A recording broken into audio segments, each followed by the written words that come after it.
Documentos. Radio Nacional de España. Pompeu Fabra. Mateu-me per acabar que expressi el nostre agraïment a la Ràdio Barcelona, que ens ha donat tota mena de facilitats per organitzar el quart d'hora setmanal de l'esport català que avui inaugurem. Como dice el Evangelio, nadie es profeta en su tierra, y eso se puede aplicar a mil circunstancias. Cuando un personaje está trabajando sincrónicamente en su tierra y en su ambiente, pues claro, se ve menos lo que está haciendo, y además hay las envidias, ¿verdad? Están las envidias, los que le quieren hacer la zancadilla, ¿verdad? Eso es inevitable. Esas cosas siempre se ven mucho más puras al cabo de medio siglo, ¿verdad? Cuando todo el mundo ya está retirado de las reyertas y ya está muerto, ¿no? En fin, esto es humano, ¿no? Y en su tiempo mucha gente percibió la gran talla de Fabra. Otros pues se resistieron un poco. Nadie es profeta en su tierra, nos acaba de decir Joan Solà, catedrático de Filología Catalana de la Universidad de Barcelona. Algunos contemporáneos de Pompeu Fabra se resistieron a su trabajo. Hoy en día, la gramática, el diccionario ortográfico y el diccionario general de la lengua catalana de Fabra siguen plenamente vigentes. Y cuando ha pasado más de medio siglo desde su muerte, nadie discute la relevancia de su trabajo. ¿Qué otras lenguas que no han tenido traumas históricos, el español o el inglés o el francés, o tal, pues estos han necesitado menos una persona carismática? Simplemente porque no han tenido fallos históricos. La lengua se ha enseñado siempre en las escuelas, después se ha puesto en la universidad, se han hecho las publicaciones oportunas, con más o menos aciertos, ¿verdad? No es que los libros de las academias sean siempre los mejores, pero bueno, es igual. El caso es que políticamente esa lengua ha tenido prestigio, ¿no? En catalán esto no era así. En catalán políticamente no había apoyo a la lengua, y por tanto esta lengua no tenía prestigio social, y por tanto necesitaba una persona que, si quería levantarla a la altura de las lenguas de cultura, como hizo Fabra, pues tenía que ser un genio, tenía que ser una persona muy apta, muy equilibrada, además personalmente muy equilibrada, que no fuera propensa a las discusiones baratas. Él no lo era, él nunca discutía. En los diarios, por ejemplo, ¿no? Él cuando escribía siempre con mucha documentación, sabiendo exactamente de dónde venía esa palabra, cómo era en latín, cómo había pasado al francés, cómo había pasado al español y cómo le correspondía pasar al catalán. Claro, cuando él publicaba trabajos de ese tipo, los demás se quedaban atónitos, porque nadie estaba acostumbrado a ese tipo de análisis, ¿verdad? A ese tipo de opiniones, ¿no?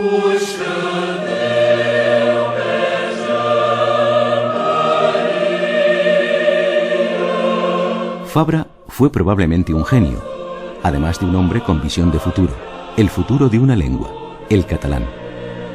Pero algunas personas, al referirse al lingüista, van más allá. Esto es lo que nos cuenta Joan Albert Argenter i Giralt, presidente de la sección filológica del Instituto de Estudios Catalanes entre 1995 y 2002. Es muy difícil de juzgar el pasado a partir de hipótesis de lo que hubiera podido ocurrir, pero el hecho es que ocurrió. En cualquier caso, si no hubiera ocurrido lo que Pompeu Fabra llevó a cabo, realmente hubiese sido un desastre desde el punto de vista de la constitución de una lengua válida para la realidad cultural y social del momento.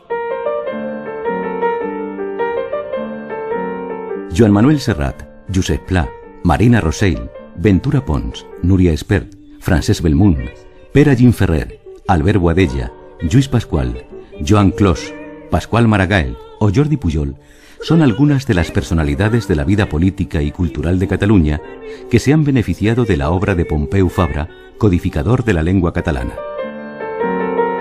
Fabra hizo tres grandes cosas. Hizo una ortografía, es decir, modernizó la ortografía. Además, después hizo una gramática, modernizó la gramática y le hizo las reglas, ¿no? Y finalmente hizo un diccionario. Pero antes de hacer la ortografía, cuidado, él había analizado fonéticamente toda la lengua, palabra por palabra. Él tiene trabajos fonéticos anteriores a todo eso que mucha gente, incluso catalanes, ¿no? que le apreciamos mucho su obra, desconocen, ¿verdad?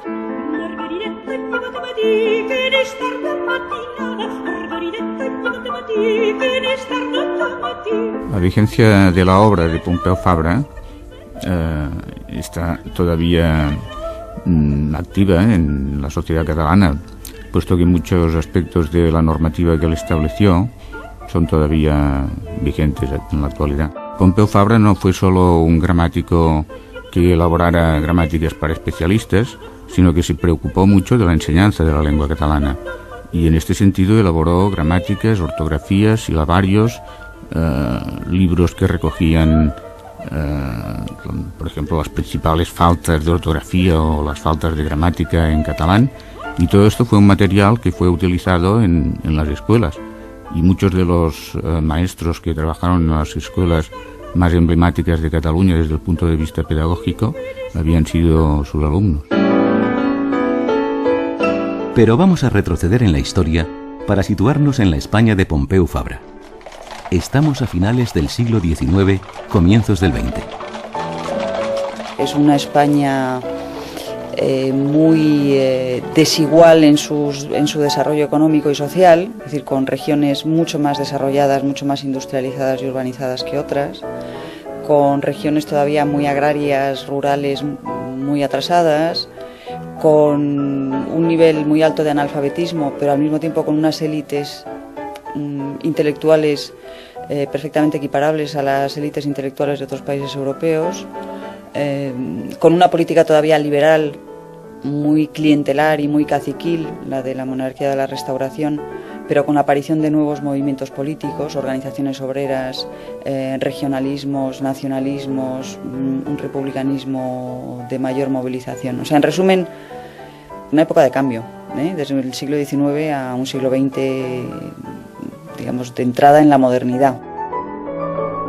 La profesora Mercedes Cabrera Calvo Sotelo, catedrática en la Facultad de Ciencias Políticas y Sociología de la Universidad Complutense de Madrid, nos introduce en la historia.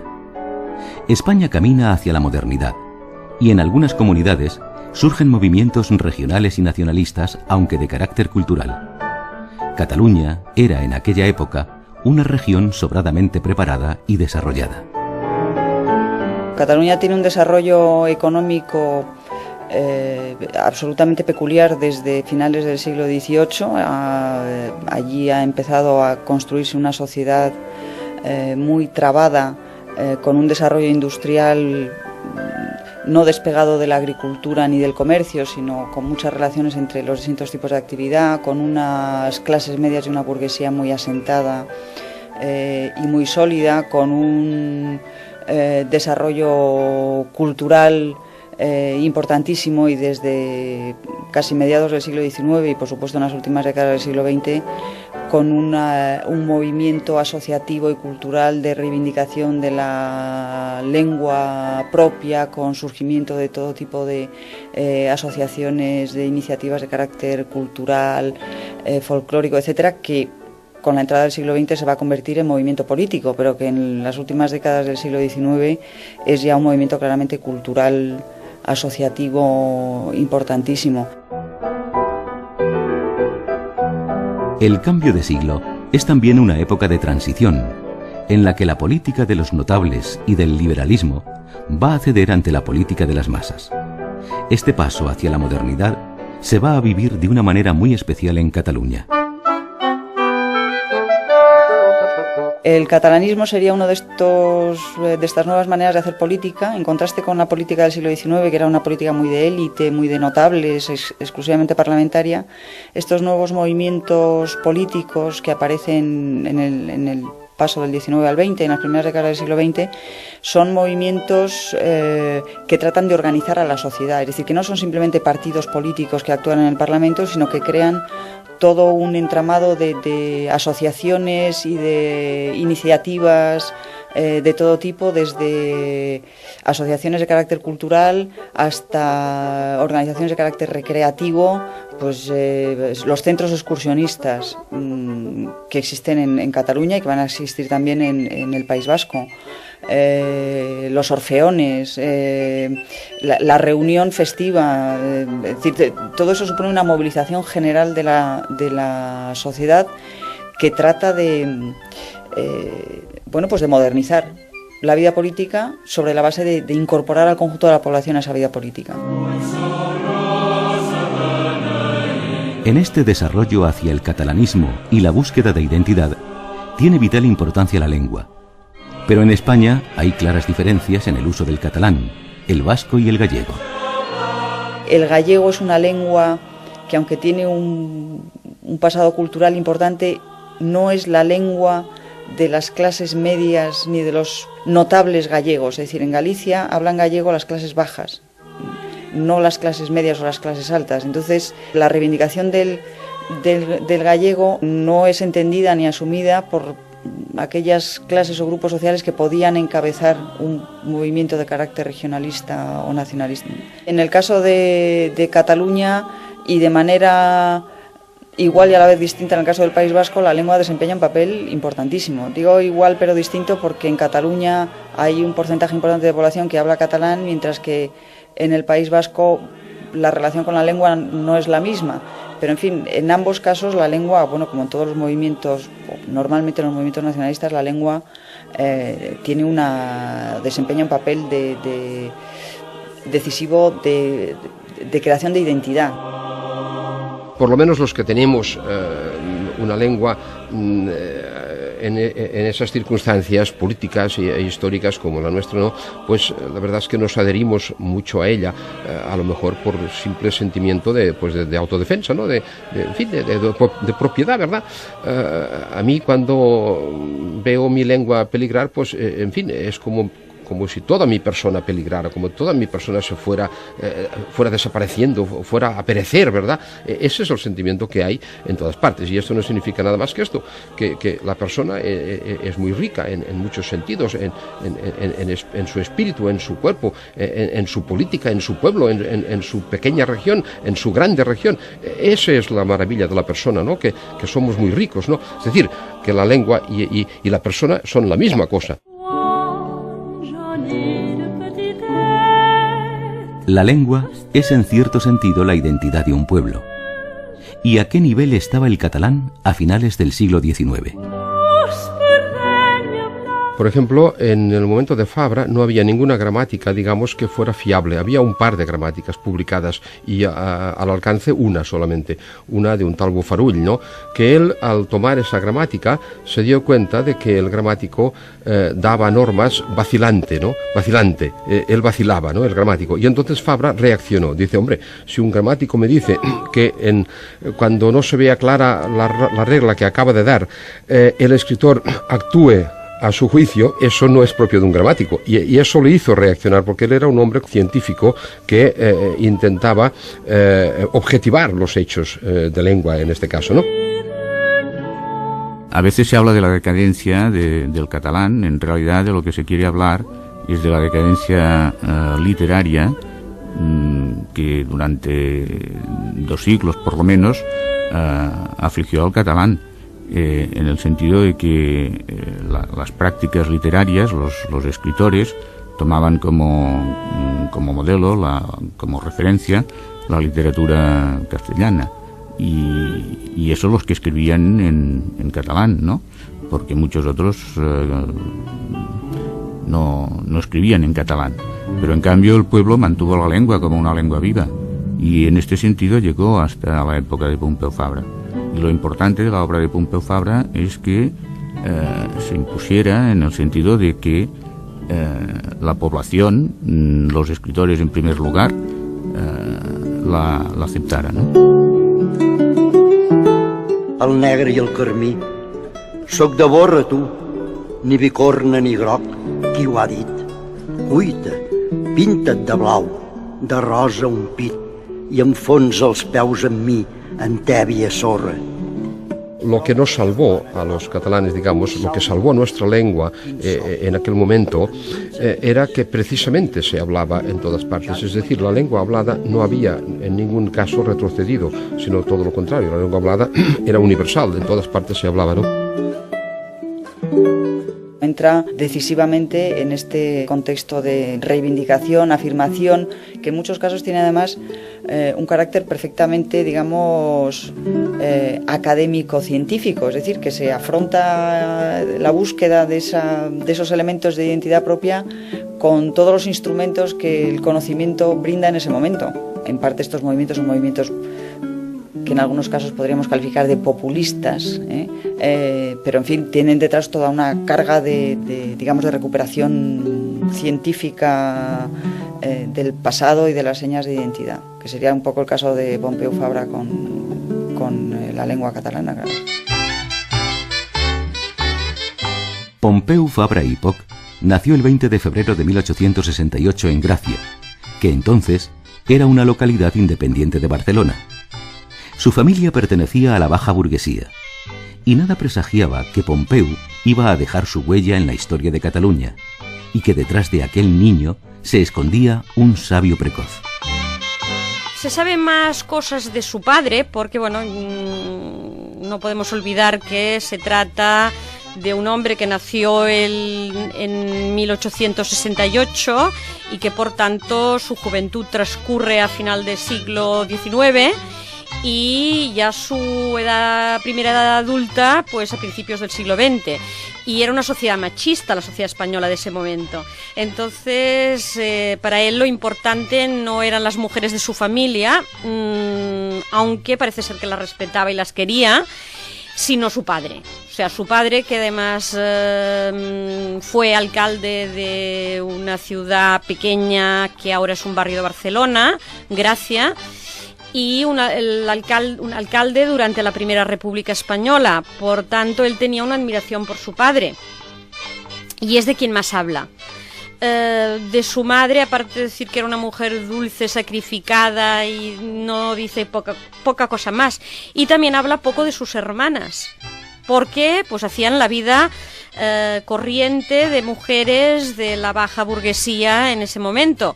Se casaban, tenían hijos, vivían con sus maridos y poca cosa más. Mila Segarra es profesora de lengua catalana en la Universidad Autónoma de Barcelona y autora de la biografía de Pompeu Fabra. No se sabe muchas cosas de la infancia. Nada más se sabe lo que él le interesa que se sepa. Precisamente porque él en un momento dijo que su vida no tenía ningún interés, o sea, que era su obra lo que importaba. Pues su gusto por las lenguas, por ejemplo, es una de las cosas que él quiso destacar. Su gran conocimiento ya desde jovencito, su interés y su gusto por aprender lenguas diversas. Él hablaba de él y un amigo suyo, o sea, cuando tenía la primera adolescencia, un amigo cubano, hijo de exilados españoles en Cuba, que había regresado a España, y entonces se hicieron muy amigos y se paseaban por el puerto de Barcelona pues para oír a los marineros cómo hablaban diversas lenguas. Y así pues él entró en contacto con lenguas diversas, lenguas europeas, por ejemplo. Incluso parece ser que de esa época viene su conocimiento del ruso, que era una cosa sorprendente para la época si no había estado uno en Rusia, por ejemplo. Y también parece que su gusto por las lenguas derivaba de su gusto por la gramática, por coleccionar y consultar gramáticas para aprender lenguas extranjeras, que en ese momento estaban de moda. Métodos como los métodos de la Berlitz, que se iniciaban entonces. Pues él se ve que coleccionaba y aprendía de manera autodidáctica lenguas diversas. Para Pompeu Fabra, lo importante de su vida era su trabajo, su obra. Por eso, gran parte de sus vivencias han quedado en el olvido o sencillamente nunca han salido a la luz. Los idiomas fueron desde siempre su gran pasión, y en especial el catalán.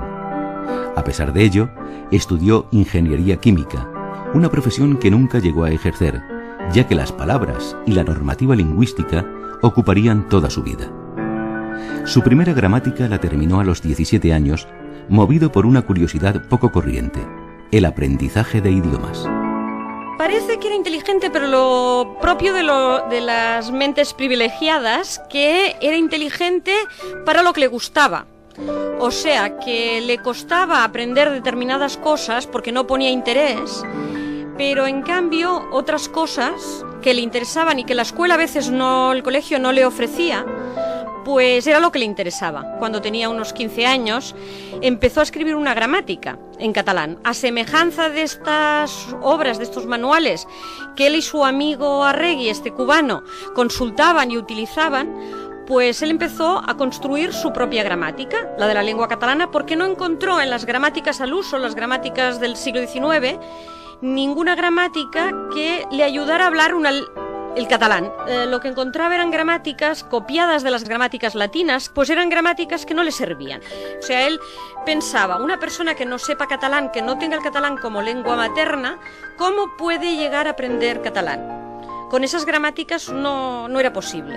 Y él se propuso, a esa tierna edad, pues conseguirlo.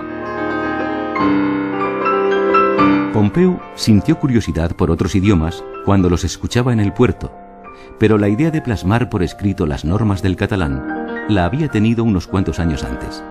Lo recuerda Carlos Rahola, nieto de Fabra. Al principio él empezó a escribir el catalán muy joven, tenía que escribir una carta a sus primos, tenía, no sé, 16 años o así, y esto de queridos primos pues no le salió porque cuando hablaba con sus primos pues hablaba en catalán, y tenía que escribirlo en castellano y esto no le salía porque no. Y así que empezó, esto fue lo que le hizo pues estudiar el catalán, aprenderlo y a ver lo que iba en el catalán o no. Pompeu Fabra tenía 15 años cuando se preguntó por qué no escribía en la lengua en la que hablaba, y en ese mismo instante comprendió que la lengua era un hecho biológico, tal y como ha destacado su biógrafo y discípulo, Josep Miracle. Publicó su primera gramática en 1891, Ensayo de gramática del catalán moderno, y siguió trabajando en la lengua a través de la revista Catalonia, de la que fue director y presidió también el Ateneo barcelonés. En 1902 abandonó su tierra natal para irse a vivir a Bilbao, donde ocupó la cátedra de química de la Escuela de Ingenieros Industriales. La profesora Mila Segarra nos recuerda esos años lejos de su tierra natal. Claro, él se vio obligado, por ejemplo, a ir a trabajar a Bilbao y ese fue su gran viaje, porque no encontró trabajo, él era ingeniero químico y no encontró trabajo en Cataluña y entonces le propusieron ir a unas minas en Ellín y no le interesaba el trabajo en la mina, evidentemente, aunque fuera de ingeniero, y alguien le encontró un trabajo como profesor de matemáticas y de química en la reciente inaugurada Escuela Industrial de Bilbao. Y entonces prefirió ir a Bilbao. Y ese era su mundo, que le gustó bastante, parece ser, pero no para quedarse a vivir allí. Durante sus años en Bilbao, Fabra mantuvo el contacto con Cataluña y, sobre todo, con el Instituto de Estudios Catalanes, del que pasó a formar parte en su sección filológica en 1911. Un año más tarde regresó a Cataluña, ya que la Diputación creó para él una cátedra de lengua catalana. Se traslada a Badalona con su familia, Dolors Mestre, su mujer, y sus 3 hijas, Carola, Teresa y Dolors. Y es en ese momento en el que comienza el gran ascenso de Pompeu Fabra y la expansión de su obra. Los logros de Pompeu Fabra se deben al empeño y a la insistencia de un hombre que tenía como vocación y pasión la lengua catalana. Pero detrás de su trabajo hay algo más. Lo recuerda el catedrático Joan Solà. Hay que tener en cuenta que en aquel momento no había gramáticos capaces de aglutinar las varias opiniones existentes, que eran todas un poco ingenuas, ¿no? Había 4 escritores, 2 poetas, etcétera, y cada cual opinaba como podía, ¿no? No había personas preparadas ni en gramática ni en lexicografía. Además, y esto fue lo fundamental que se reveló en Fabra. Fabra era una persona, él era químico, él estudió para químico, ¿verdad? pero tenía una mentalidad, pues eso, científica, una mentalidad que le llevaba más allá de lo visible. Los lingüistas, en general, los buenos lingüistas, ven más allá de los otros, ¿verdad? Esa es la trampa, ¿no? Y él tenía esa mentalidad, la mentalidad científica de ver la organización interna de la lengua, ¿no? Y eso fue lo que le hizo triunfar. Pero no solamente veía la organización interna de la lengua, sino que él poco a poco fue conociendo todas las lenguas románicas y varias de las otras, latín, griego, alemán, inglés, ¿verdad? Eso él lo conocía bien, ¿no? Y entonces era capaz de levantarse muy por encima de los demás. Ese fue el valor lingüístico que llevaba él en su labor, ¿verdad? Fabra tenía la preparación necesaria para ordenar un idioma, y de esos conocimientos nacieron sus libros. Las gramáticas, publicadas en 1891, 1912 y 1918. El diccionario ortográfico, que vio la luz en 1917. Y el Diccionario General de la Lengua Catalana, que se publicó en 1932. Pero no fue fácil llevar a cabo esta tarea, ya que las opiniones sobre la lengua catalana y el rumbo que debía tomar estaban divididas a comienzos del siglo XX. En Cataluña hubo en aquel tiempo, en el tiempo de Fabra, un poco antes, pero duró hasta bien entrado el fabrismo, digamos, ¿no? Había lo que se llamaba el català que ara es parla, es decir, el catalán hablado, ¿no? Y esto constituía una bandera para ciertos personajes, ¿no?, que defendían el catalán hablado, ¿no? Otros, los que llevaban corbata, los que llevaban peluca, etcétera, metafóricamente me refiero, ¿verdad? Esos defendían el catalán académico, ¿no? Eran los que iban a los Jocs Florals, los Juegos Florales, que empezaron en 1859, exactamente, ¿no?, que se restauraron. Eran unos juegos que ya venían de la Edad Media, pero que habían, en fin, desaparecido, etcétera, y se restauraron en aquel momento. Los que iban ahí eran personas cultas, mayoritariamente cultas. Después, algún otro escritor empezó a hacer novela y otros empezaron a hablar el catalán en la Academia de Buenas Letras, por ejemplo, que estaba muy castellanizada. En fin, empezaron a introducir el catalán ahí. Y esos eran los que defendían un catalán que llamaban ellos académico.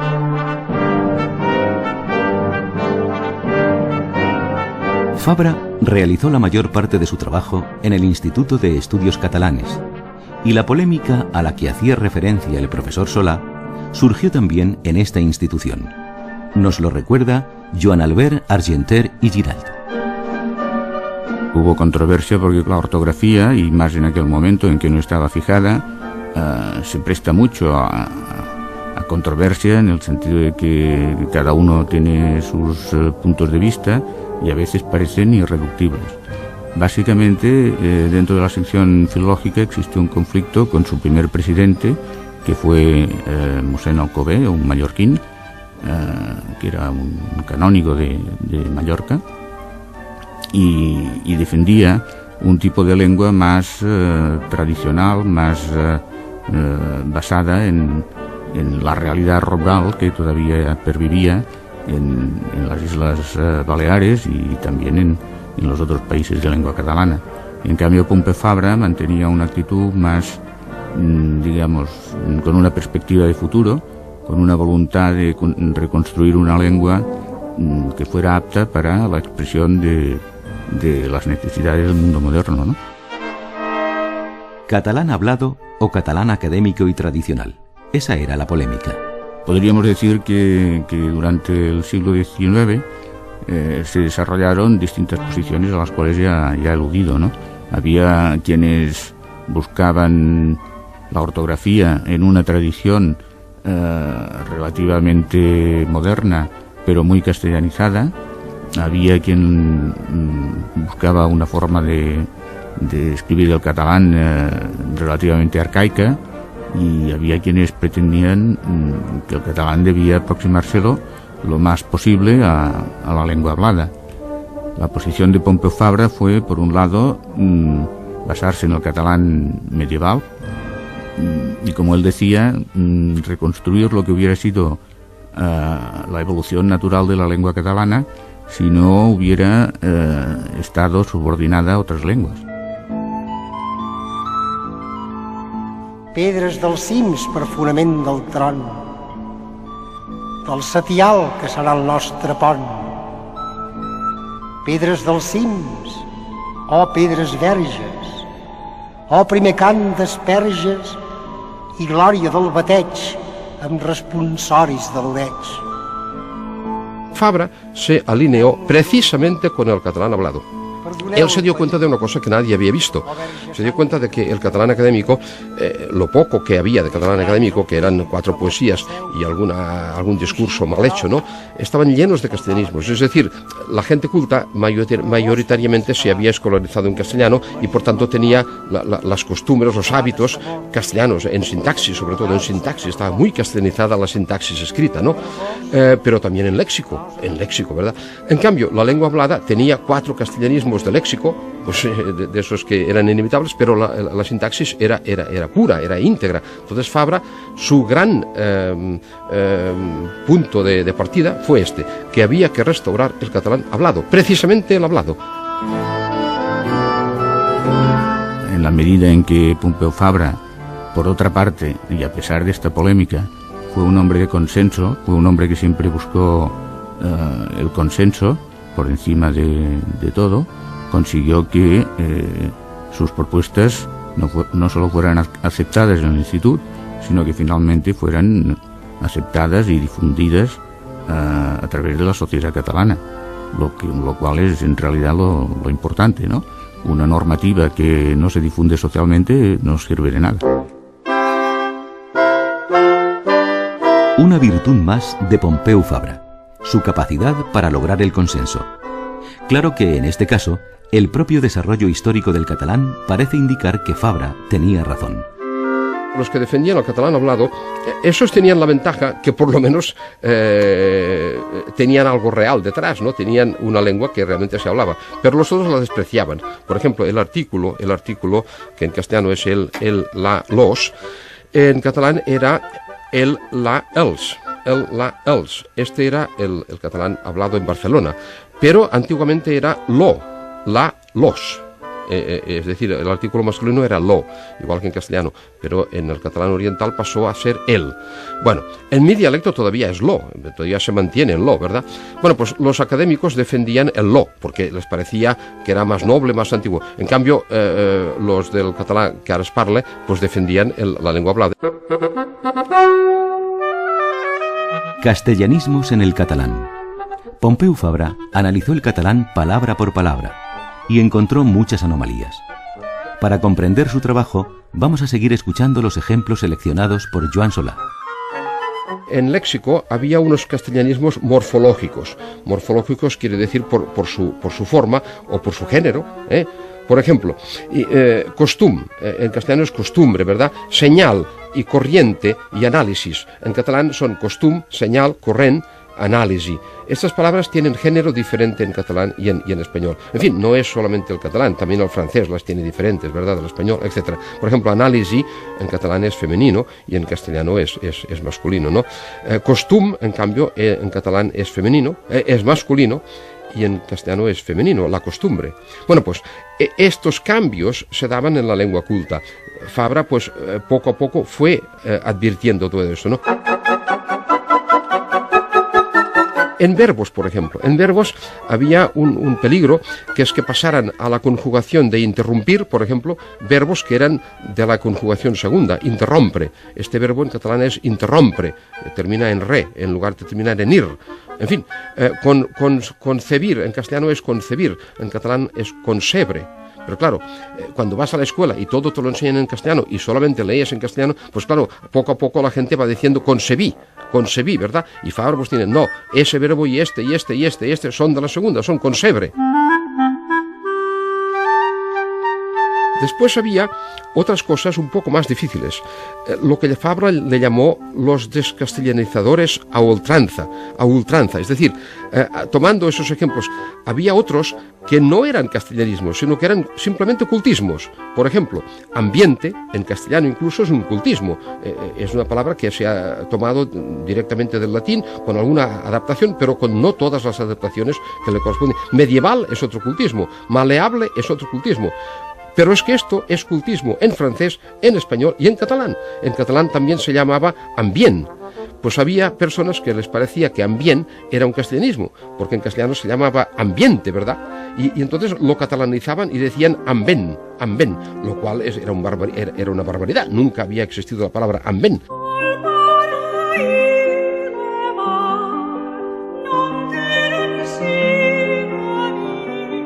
La propia historia de un país va cambiando la lengua.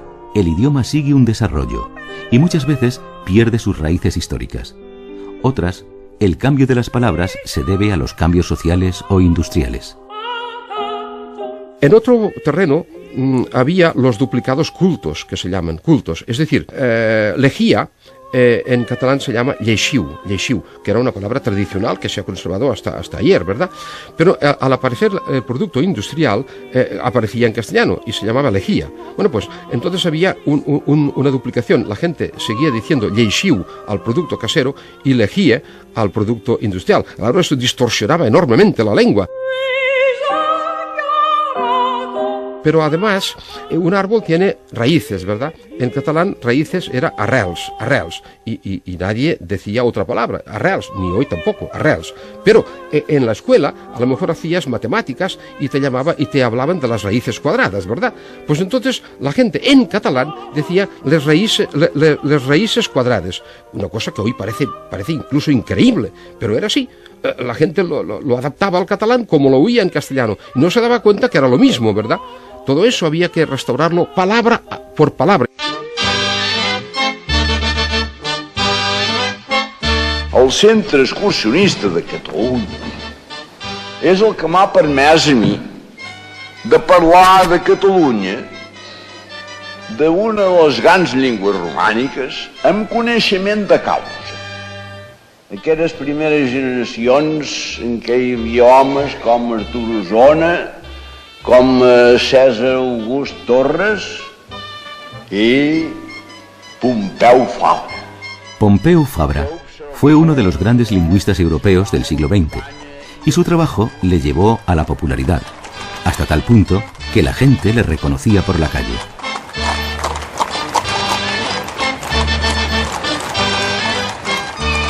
Poder político no, poder intelectual sí. Poder social, sí.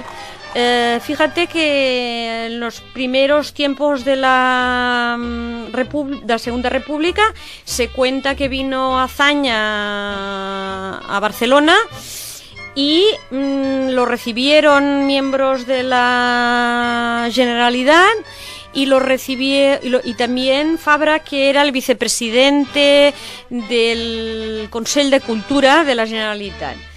Entonces, que era un cargo cultural, no un cargo político.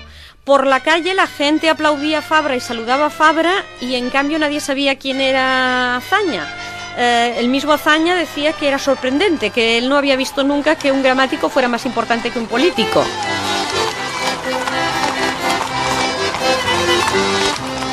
La profesora Mila Segarra hace también hincapié en el poder intelectual de Fabra.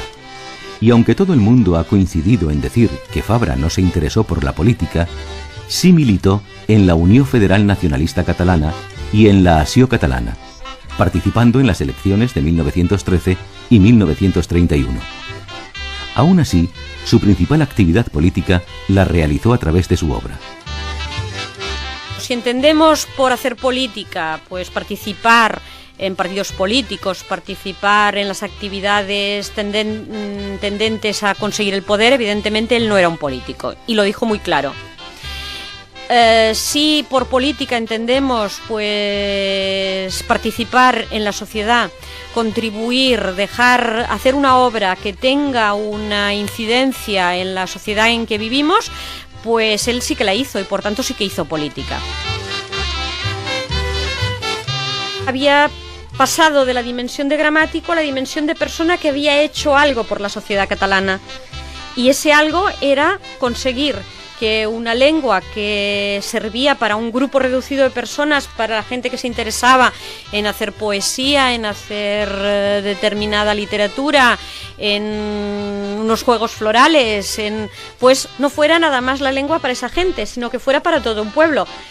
para ese pueblo que la hablaba, que la había hablado siempre, que no la había dejado de hablar nunca, pero que no había podido aspirar a nada más, a utilizar su lengua en público, a utilizar su lengua en las escuelas, a utilizar su lengua en las universidades, a utilizar su lengua en la radio. Eso era lo que había hecho posible Pompeu Fabra.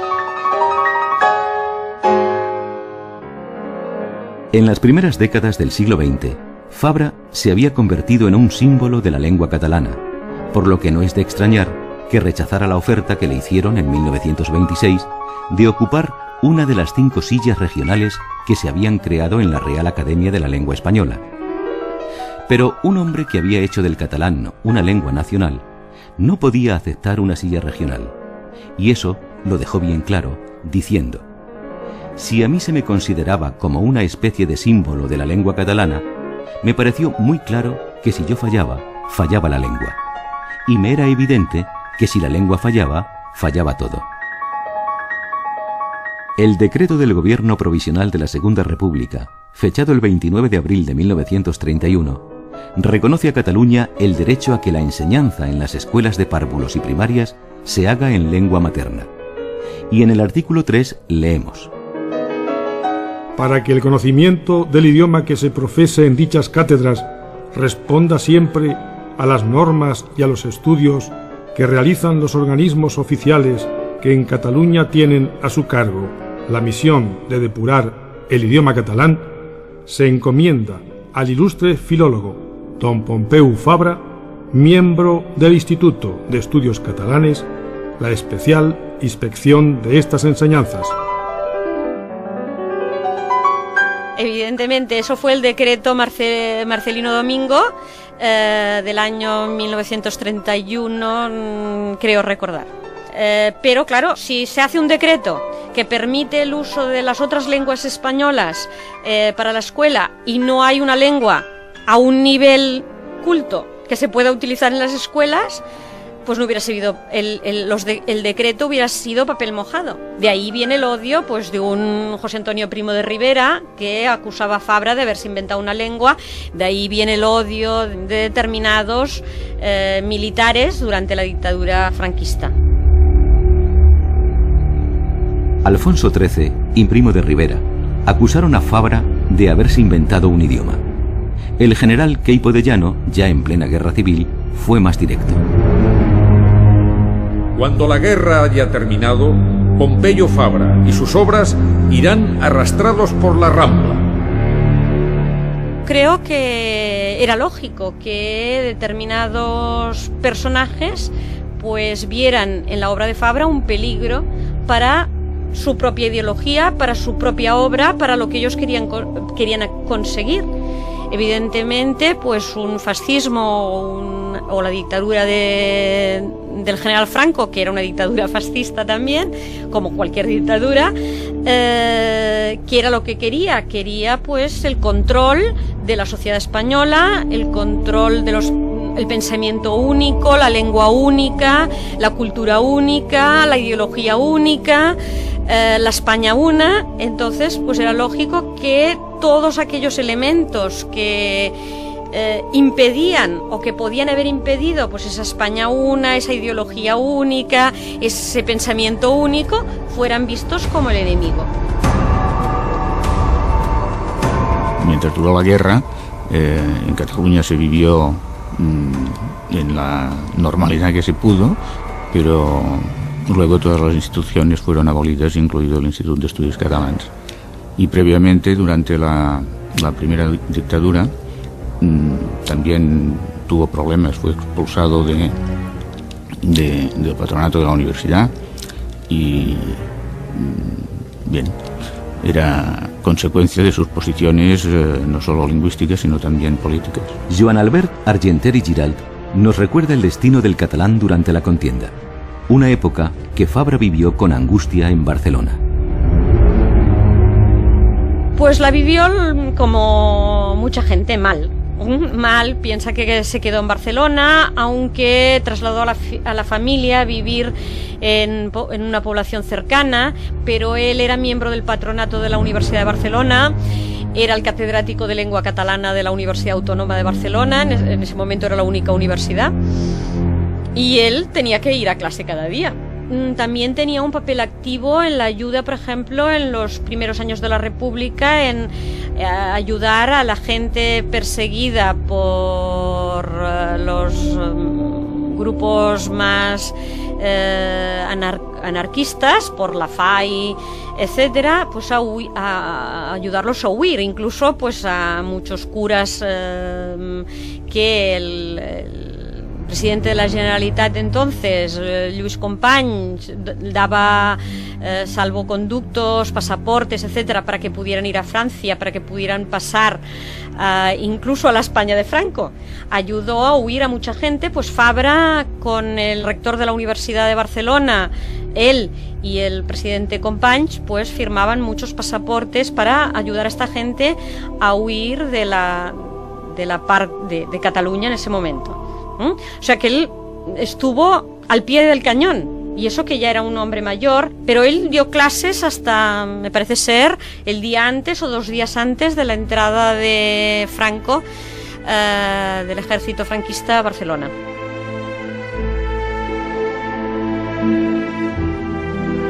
Pompeu Fabra no fue arrastrado por las Ramblas, como había dicho el general Queipo de Llano. El 31 de enero de 1939 salió hacia el exilio sentenciando: «Me voy a morir a Francia». Él murió en 1948 ya con 82 años en el exilio en Francia. Sí, murió en Prada de Conflent porque a él le propusieron irse a trabajar a Chicago, a la Universidad de Chicago, pero él dijo que hacía tan lejos de su tierra, y para él lo más cerca de Cataluña del Sur o de la Cataluña española era la Cataluña francesa, y por tanto pues quiso morir cerca de Barcelona, lo más cerca posible, y entonces pues murió viendo el Pirineo. Yo creo que lo vivía bastante mal, pero al principio mi madre me contó que al principio mi abuelo pensaba que esto sería una cosa de unos meses, así que se iba con un poquito de ropa y nada más. Mi madre me contó que mi abuela y ella y su tía pues cogieron joyas y cosas de plata y así para lo que pasaría, y tenían razón porque la cosa duró bastante. Pero mi abuelo pensaba que no, que sería algo de unos meses y que regresarían enseguida. Así que cuando vio que todo esto se estaba alargando, además con la guerra con Alemania y todo esto, yo creo que la cosa estaba bastante pésima, y él me parece que sufrió bastante de todo esto. Carlos Rahola, nieto de Fabra, nació en el exilio y vivió de cerca los últimos años de su abuelo.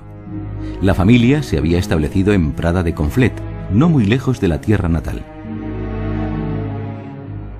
Donde murió también era una tierra catalana, porque el Rosellón, en Francia, toda esta región de Perpiñán, Prada y todo esto, hasta el siglo XVII también era Cataluña. Así, y la gente habla el catalán, no lo habla muy bien, pero lo habla. Así que mi abuelo no estaba en España, pero estaba en Cataluña. Tenía cosas buenas y cosas malas. Malas porque habían los alemanes, la gente pasaba hambre, pero cosas buenas porque todos me parece que estaban muy unidos, los refugiados que vivían en Prada. Además había mucha gente interesante, y tengo fotografías donde está con Josep María de Sagarra, Alavedra, Moragas, en fin, toda esta gente que estaba en Prada refugiada. Siempre había tertulias en casa de mi abuelo o en casa de Casals, Pablo Casals, o en otras casas de refugiados importantes que estaban en Prada.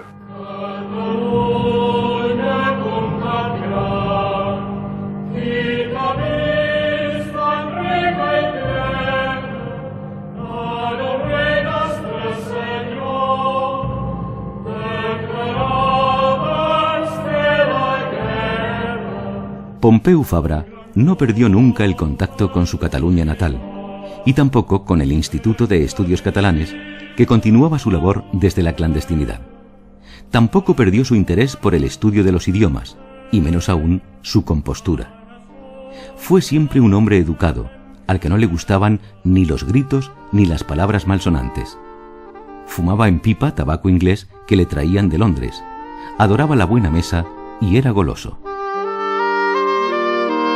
Desde Inglaterra le mandaban el tabaco para la pipa, porque decía que en España en aquella época no se encontraba tabaco de calidad. Y en Londres hay un lugar, me parece que es Danil, donde se hacen las mezclas al gusto del cliente.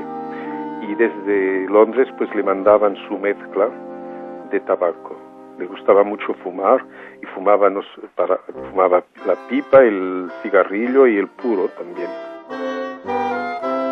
Yo los recuerdos que tengo de pequeño es que cuando nosotros vivíamos en Perpiñán y él vivía en Prada, que es a unos 40 kilómetros, y casi todos los domingos íbamos a visitar a mis abuelos. Cada vez comíamos un pastel que le gustaba mucho, que se llama Saint-Honoré, y cada domingo, pues, en la pastelería de Prada tenía el Saint-Honoré preparado, porque sabían que era algo que nunca fallaba. Cada domingo quería este pastel.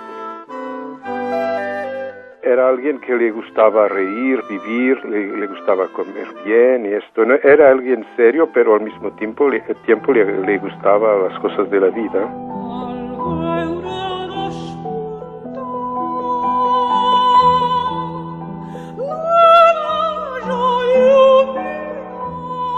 Pompeu Fabra murió el 25 de diciembre de 1948 en Prada. Sus manuscritos fueron destruidos durante los primeros años franquistas, pero su obra ha sobrevivido a la dictadura y recuperada en la democracia. Y el nombre de Pompeu Fabra ha quedado inscrito en la historia de ilustres españoles. A pesar de sus propias palabras: soy un hombre gris, sin relieves, sin biografía.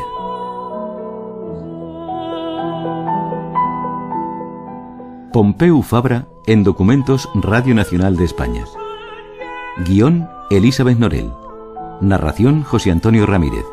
Realización y edición digital: Miguel Ángel Coleto, Benigno Moreno y Sergio Delgado. Producción: Ana Ramos. Dirección de la serie: Elvira Marteles.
Tre